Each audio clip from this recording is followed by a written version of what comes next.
السلام پہاڑی پر پہنچے تو سوچا کہ مجھے کرنا تو وہی ہے جو اللہ نے حکم دیا، مگر ایک مرتبہ اپنے اولاد کو تو دیکھو ان کی فراست کیا ہے۔ اللہ اکبر!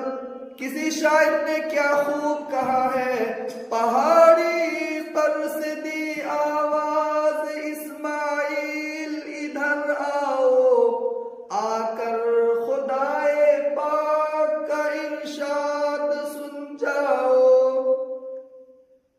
یا بنی انی ارا فی المنام انی اذبحک فانظر ماذا تری۔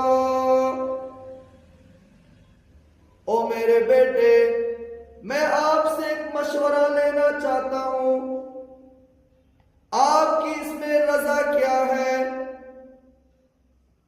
پدر بولا کہ بیٹا، آج میں نے ایک خواب دیکھا ہے، کتاب زندگی کا ایک نرالا باب دیکھا ہے، دیکھا ہے کہ میں خود آپ تجھ کو ذبح کرتا ہوں، خدا کے نام سے تیرے لہو میں ہاتھ بھرتا ہوں۔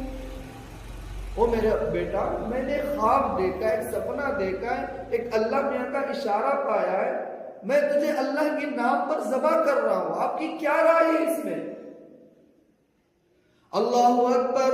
بیٹا فوراً بول اٹھا، قال یا ابت افعل ما تؤمر۔ او میرے ابا جان، اللہ نے آپ کو جس کام کا حکم دیا ہے آپ فوراً کر گزریے۔